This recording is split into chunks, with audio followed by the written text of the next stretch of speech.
Welcome back, everybody, to another episode of the Depot Dive. I'm your host, Ross McCorkle, and above me here on the screen is my co-host, Joe Clark.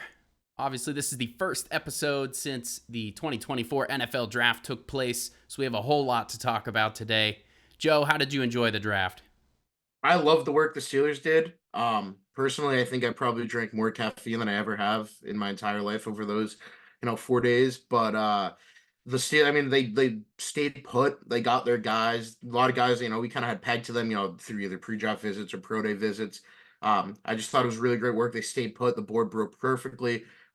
Omar Khan in the front office did a great job shoring up that offensive line depth, adding, versatile playmaking receiver in Roman Wilson. I thought it was awesome. I thought they really got better this weekend. I too thought I was drinking the most caffeine of my life. My wife was out of town, and she normally handles the morning coffee here in the household. And so I was left to fend for myself during the grind of the draft. I ran specifically to the store to grab some, K cups, just something easy in the morning for me. And about halfway through the 3 or 4 day grind of the draft, I realized I was drinking decaf. So joke's on me there. I was chugging it to try and trick my body into thinking it was real coffee. But yeah, it was quite the experience running on low throughout the event. But getting back to the draft, the Steelers, obviously, you just said with the offensive line addressing the big men up front, that was kind of the theme of the draft. Three of their first five picks were on offensive linemen, including two of the first two picks in Troy Fautanu and Zach Frazier being brought to the team. And this is kind of what most people anticipated happening. Maybe not the exact players most people anticipated, especially with Troy Fautanu. He didn't receive a ton of kind of discussion from Steelers media or anyone talking about, linking which player is going to come to the Steelers. He wasn't necessarily the focus of most of those discussions because a lot of people thought he would be gone prior to pick 20. So the fact that the Steelers didn't have to trade up at all, they were able to grab their guy at 20, and Omar Khan after the draft saying, this is the top rated guy on our board, regardless of position at this pick. So I think the Steelers got a hell of a steal in that pick. And what do you think about the selection of Fautanu? Yeah, I love it. I mean, he's a mauler. He was really the anchor of that Washington offensive line last season. And him being there was obviously kind of a gift. The six quarterbacks going in the top 12. I mean, I don't think a lot of people had Penix off the board to Atlanta. Bo Nix going to Denver. That obviously was huge for, the hopes of the offensive lineman falling. Denver was a team that, potentially could have looked at the position.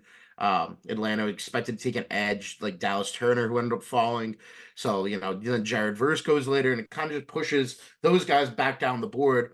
And Fatanu's sitting there for Pittsburgh at 20. And, he's somebody that, whether he plays the left or the right side, he probably could be a day one starter. And now you have, two long term tackles with Fatanu and Broderick Jones, back to back first round picks, and two guys that I think are really going to help in the run game, help.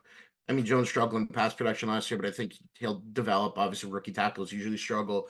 Just two guys that I think can anchor the offensive line now for years to come. And really good job by Khan to, kind of wait it out and be patient, not give up assets to move up, even though the team, really seemed to love Fatanu.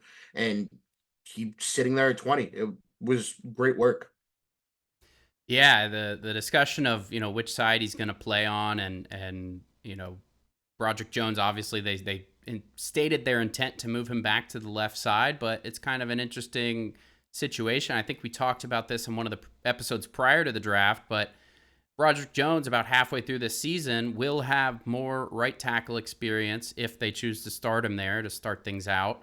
He'll have more right tackle experience than he does left tackle experience, including college and the NFL, because he had those 19 starts in college on the left side. He had one start in the NFL on the left side in Week 5 against the Ravens before they played him in the final.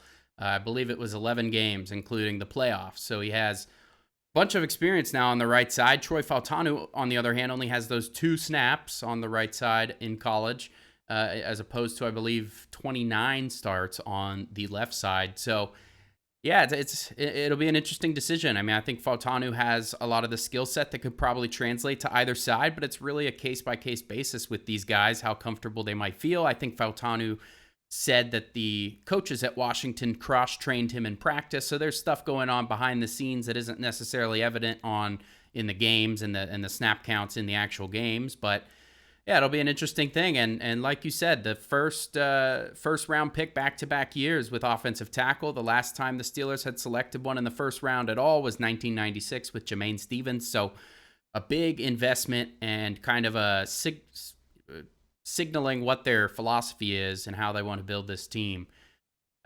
Moving on to the second round pick, Zach Frazier. I think this was obviously a guy that got a lot more buzz linked with the Steelers prior to the draft.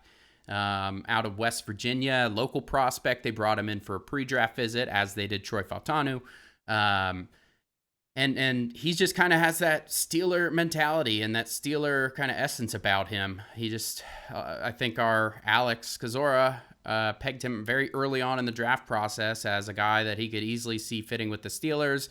Our Dave Bryan ended up putting him in his mock in the first round, just kind of thinking that a center wouldn't be there in the second. So again, kind of some value with getting Zach Frazier in the second round without having to trade up. And he's this will be a theme throughout this episode, but he's a guy with a extensive wrestling background in high school. So he's got some of that body control, leverage, athleticism, multi-sport athleticism about him. So what do you feel about the Zach Frazier selection?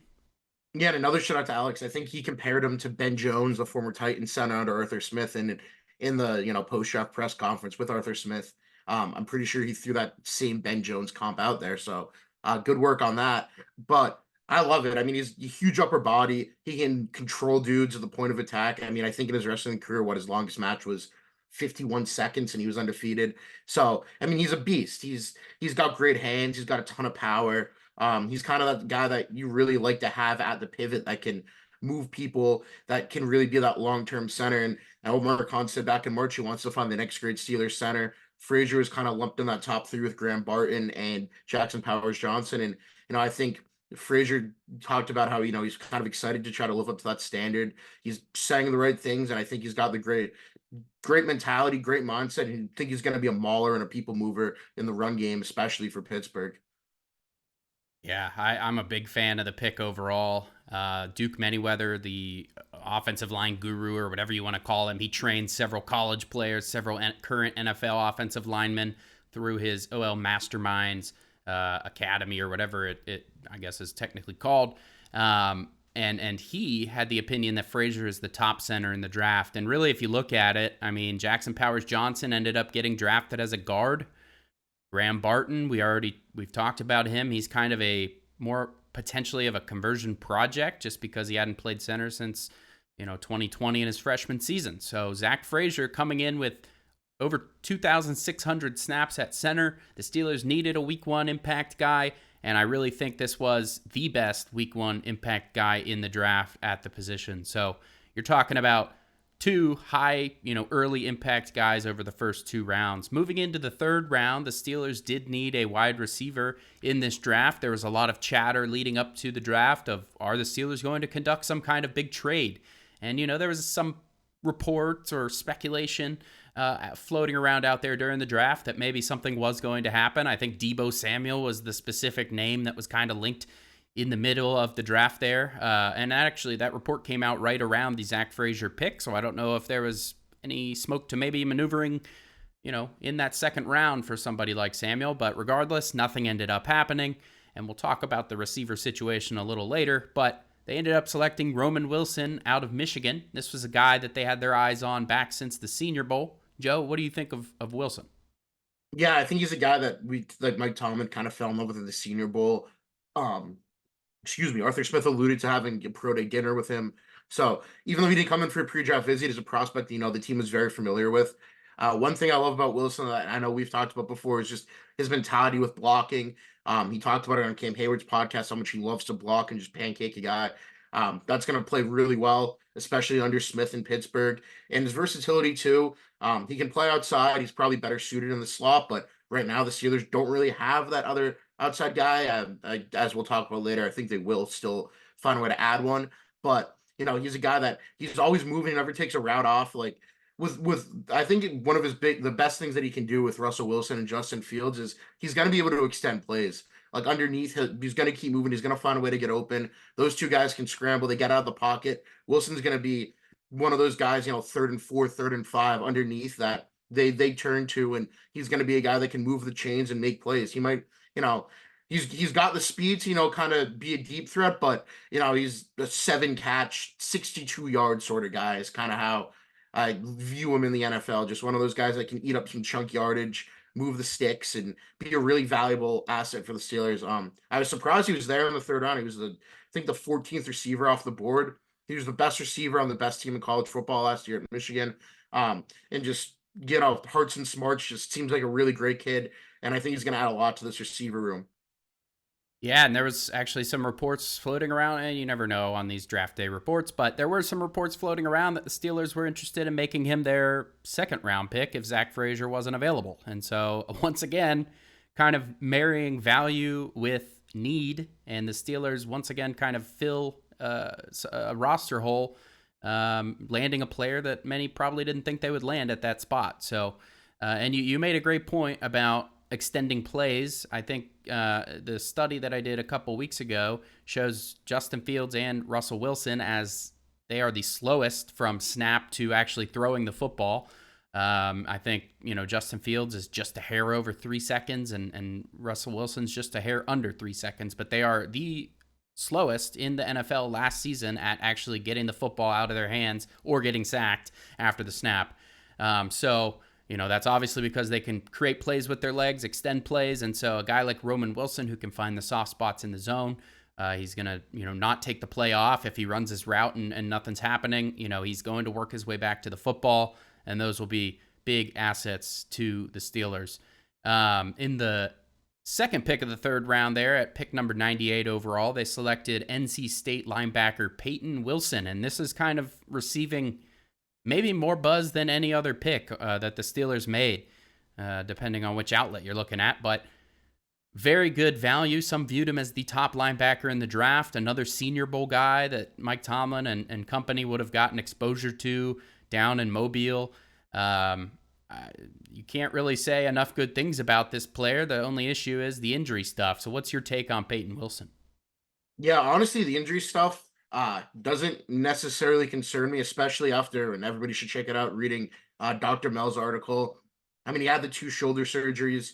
He doesn't have an ACL. Well, neither did Hines Ward, and Hines Ward is a Hall of Fame finalist. So with Wilson, given the injuries and the surgeries he's had, I'm not really sure that, like Dr. Mel said, there's not a significant risk of re-injury. And he's a perfect complement to Patrick Queen in the linebacker room. He's a 3-down linebacker. He can cover sideline to sideline. He's got 4.4 speed, and he demolishes dudes. Like he's gonna smack a dude at the point of attack. And he said that's what he wants to do. He wants to take your head off. And I mean, he was literally the best player in college football last season, won the Bednarik Award. For him to be there where the Steelers got him, I had him in my mock going off the board, 1 pick earlier in the 3rd round. And I was surprised he fell as far as he did. I mean, like Tyron Hopper from Missouri went ahead of him. Like a lot of off-ball linebackers went ahead of him that really on talent alone should not have gone off the board ahead of him. And I know Rappaport had 22 teams were worried about his medicals and him being a 1 contract player. But I think Daniel Jeremiah said it. If you get, even if the injuries are an issue, if you get Peyton Wilson for 3 years, that's a better investment where they got him than if you took one of the other linebackers on the board and had him for 8 years, because he's just that talented. So, I mean, yeah, it's a pick that the national media and a lot of these draft gurus and Brian Baldinger really, really love. And I mean, I'm in the same boat. I kind of fell in love with him after the combine. You put him on my radar a little bit there. And just watching him on tape is he's so fun to watch and just uber talented. I mean, as a blitzer, he had 6.5 sacks last season. And I think he has 13 career interceptions. So he's just kind of a do-it-all linebacker. And that's the kind of guy the Steelers have kind of been lacking in that room. And along with Patrick Queen, that could be a really impressive, inside linebacker duo for years to come. Yeah, his 1-year production just in 2023 that earned him the Bednarik and the Butkus and also consensus first-team All-American at NC State there.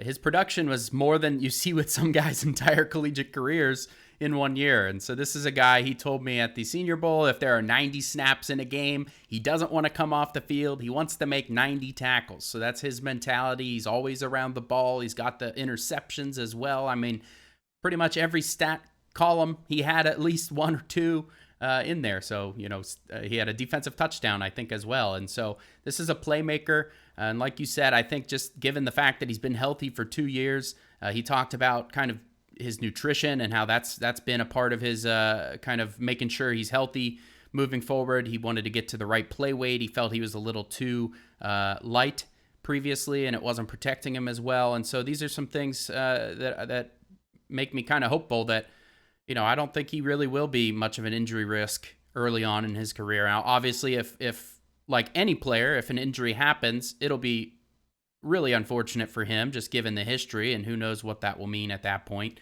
But really, any player has the risk of an injury, and so you can't really go about it singling him out in that way. So I was very excited about this pick. I didn't end up putting him in my mock, so props to you for doing that. And I think the Steelers were kind of benefited from the Dallas Cowboys selecting Maris Liufau or whatever from Notre Dame just a handful of picks before that. They have kind of a history with linebackers that have injury issues, and so I bet you that probably scared them away from a guy like Peyton Wilson, even though if you look at their tape, Wilson is the better product right now, at least, than Liufau. Sorry if I butchered his name there, but yeah, great pick. And so the first 4 picks in the Steelers draft all have a chance at contributing early, if not right away. Peyton Wilson, probably not right away, but, he's one injury away, and that inside linebacker group had 5 or 6 different starters last year. And so you're talking about, he's really close to being an impact player on the Steelers if any other injuries happen. Obviously, Cole Holcomb's still up in the air. If he returns, that room will be a little more crowded with Landon Roberts and Patrick Queen.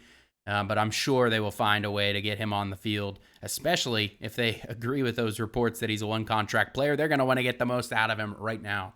The 4th-round pick, Mason McCormick out of South Dakota State. This was one that a lot of people were kind of, I guess, puzzled by at first, just because, the Steelers do have 2 guards that are, pretty set in their starting roles. I wouldn't expect Mason McCormick to push either of James Daniels or Isaac Seumalo for a starting spot.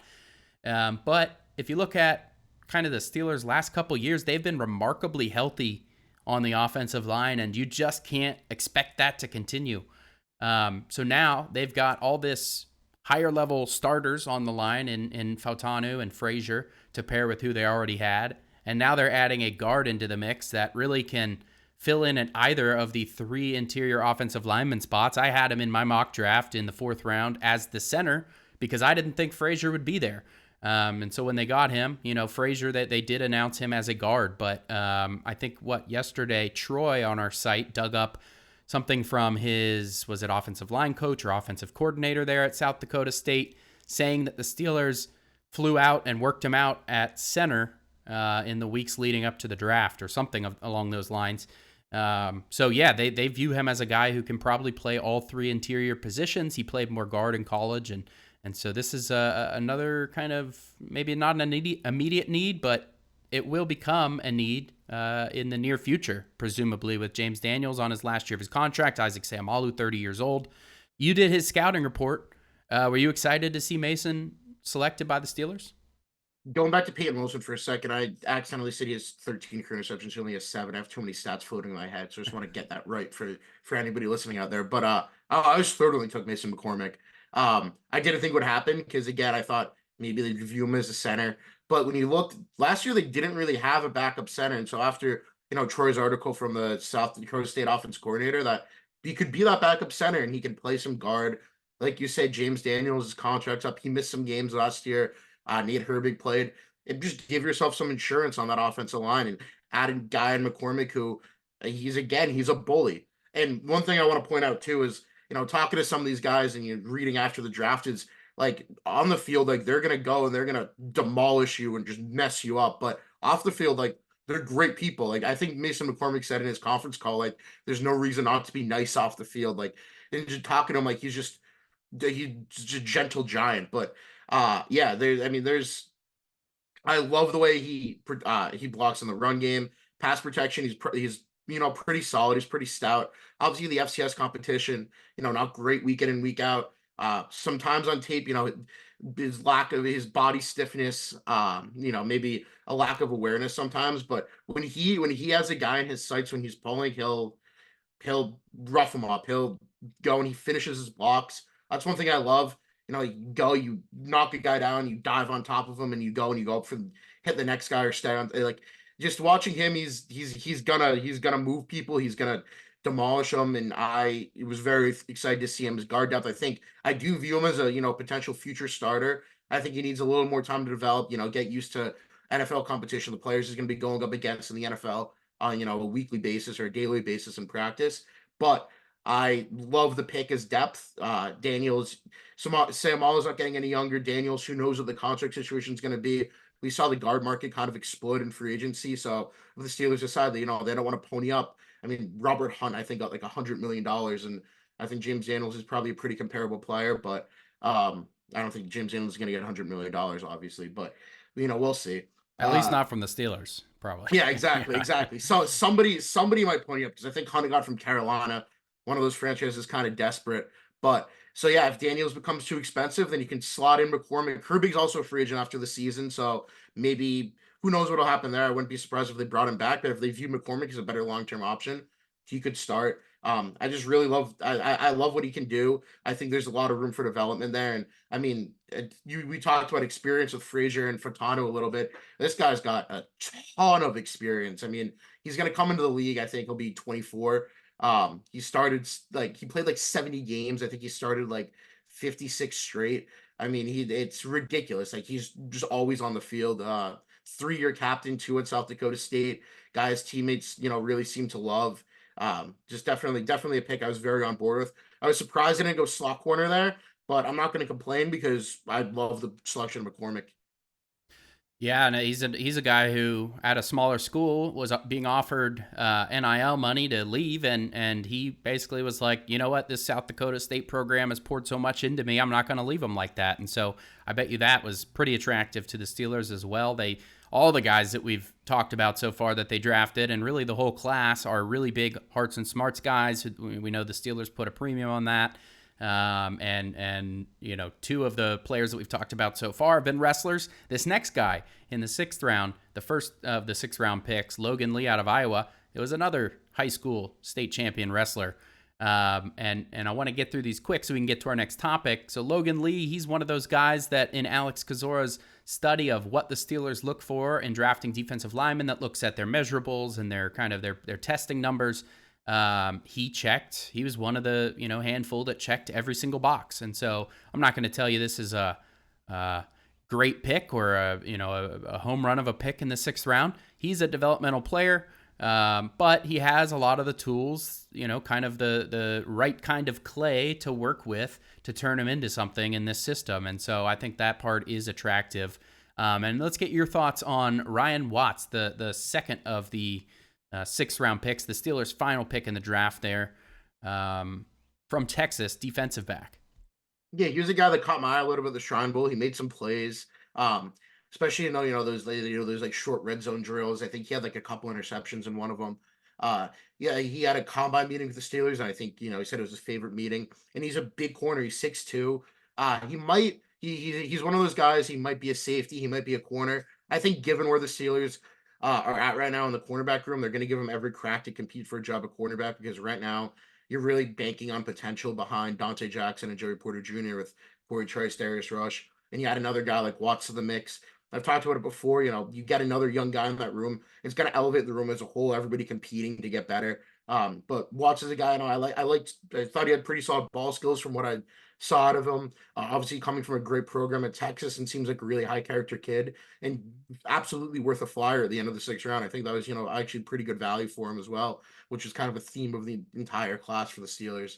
So pretty happy. They did address cornerback in some capacity, even though it was a little bit later than some people wanted. But I think given the way the board broke, it kind of worked out that they didn't feel the need to address it earlier, which is good because they got a lot of talent in this draft.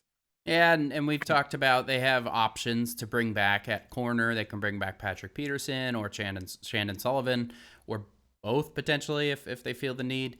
Both are currently still free agents. And then just really during the draft, Jerry Dulac of the Pittsburgh Post-Gazette reported that Cam Sutton had a meeting with the Steelers, and Omar Khan spoke about that on was it the McAfee show or one of the appearances he just recently had, spoke about Sutton and their conversation with him, and he said, we'll see. He didn't immediately shut it down. Now, obviously, Sutton's got the legal stuff going on. We don't know if the NFL is going to do any kind of discipline. It was kind of reduced from a felony to a misdemeanor. And, they probably still have a lot more investigating to do to see what's going to go on there. And it kind of would be out of character for the Steelers with the character stuff, but they do have 6 years of experience with him. They know him as a person very well. So who knows? But there are options kind of at corner, and, also players will be getting cut from rosters around the league after the draft, like always. Moving on to our next topic here. Significant playmaker watch has been the buzzword of the week around the Steelers universe. It all started with Bryant McFadden, the former corner, tweeting that Omar Khan was cooking something up and that there was a significant playmaker coming to town for the next, 24 and then 48 and then now 72, whatever hours. Nothing has happened. There's countless rumors linking it to this receiver and that receiver, pretty much how it was leading up to the draft as well, but lumping maybe some more additional names into that. And then McFadden came onto the Fan, 93.7 The Fan yesterday on Wednesday, and basically said, I heard that from a third or a fourth hand source. So more or less walking back what he said. He probably worded the initial tweet a little too strong and all that. But our Dave Bryan talked about an interesting option that he posted this morning on the site, DK Metcalf, and why that could maybe make sense on a post-June 1 trade. So it wouldn't be for another month or two, or at least another month. But DK Metcalf, what are your thoughts there? I mean, he's got the familiarity with Russell Wilson. He's a big play guy. He would be pretty awesome next to George Pickens. The two of them would, I think, complement each other really well, especially with Roman Wilson underneath. It would be an addition that I'm going to be a huge fan of, depending on the cost. Seattle locked up Tyler Lockett to, a restructured deal. Lockett wants to stay there. They have Jackson Smith and Jigba. So they have the pieces in place at receiver that they could make a move if they want to. It would obviously happen, I think, later in the offseason, like we said, post June 1st. I think any of these, if they do make a trade for a receiver, is going to happen later in the offseason. Moving a guy right after the draft is something, you really kind of see happen because you don't have the current year's picks to work on. It's another year until the next draft. It's just not really a thing that happens all that often in the NFL. So I think it would be a little bit of a waiting game for them to make a trade to add one of those, like a Metcalf or even a Cortland Sutton. But, a Metcalf addition would be pretty awesome. He's had some really impressive seasons. Like they said, Russell Wilson knows him, and he would be a great fit. I mean, he could be a number one or a number two. And Doug Whaley said yesterday, George Pickens is a number two. I think the stats last year don't necessarily back that up. But Metcalf is another, top receiver option that you could put him wherever you need him to. Yeah, and check out the post on the site that went up this morning from Dave, but he breaks down the salary cap side of it and why he thinks, the Seahawks are strapped for cap room, and probably need to clear room in some form or fashion to do things like sign their draft class, because they currently don't even have enough money to do that. So very, very good post from Dave that went up at midnight early this morning. Our third and final topic here was something that came up this morning, though it was from something at the draft party, which was live during the draft with Cam Hayward hosting via his Not Just Football podcast. It went up on his YouTube channel this morning, and I found something very interesting in there. Jaylen Warren, the running back, first of all, they asked about if he would like to return kicks under the new kickoff return rules. He said, well, maybe I would. But then he dropped a very interesting nugget saying that special teams coach, presumably Danny Smith, wants to see Justin Fields back there returning kicks. So that is kind of the talk of today, at least so far, early in the day. What are your thoughts on the possibility of a quarterback being there opposite Cordell Patterson? It's interesting because the viability of it, you wouldn't normally think, a quarterback maybe like could be a long-term starter, could maybe even play this season. You really want him back there returning kicks with a risk of injury, exposed to a lot of hits. But then the whole reason they made these new kickoff rules is, for player health and player safety, and then adding the excitement back into the game with this form that is supposed to, still be a little bit safer. So maybe it's not as much of an injury risk. It's still definitely risky, but you look at Fields in the video you clipped in your post, his ball carrier vision, his speed in the open field. I think Warren said him or Calvin Austin are the fastest two guys on the team. Being one of them be Fields or Calvin Austin, and his speed, his ball carrier vision, his strength. I mean, a team's gonna have two guys back there as return. So you could have Patterson. Right now, we don't really know that number two guy is. I guess it could be Austin, even though he's more of a punt returner than a kick returner. If it's Fields, I think he'd be really, really good at it. But the question just becomes if it's a risk the Steelers are willing to take. But given his traits as a runner, I think it's something that would be very interesting and could add another sneaky element to the Steelers special teams and really bolster that return game with these new kickoff rules. Yeah, I'd probably classify this as unlikely to happen, but it would be very, very fun, if nothing else. Count me down as wanting to see at least one of those. And I think I pulled up in that article, there was a backup quarterback that returned kicks in the not-so-distant past there. Webb. What's his first name there? Joe Webb. Joe Webb. Yeah, and he actually some games for the Vikings, I think, back in the day, too. And yeah. He returned for Carolina? He returned for Carolina, and he actually returned, I think, just one kick in the Super Bowl 50 that the Panthers were in. And so, there is some at least precedent of that. Obviously, Webb's not a guy they viewed as a potential future starter like Fields, so it's a risk tolerance thing there to get past. But we'll see. I think that there's going to be a lot of interesting things with the kick return rules changing this year, and who knows what NFL teams are going to pull out of their bag of tricks with that situation. All right, well, I think that's all of our topics. We're going to move into one listener question here today. This person did not leave a name, but we're going to go ahead and play the question for you guys. Let me rewind it here. All right. Hey, Ross and Joe.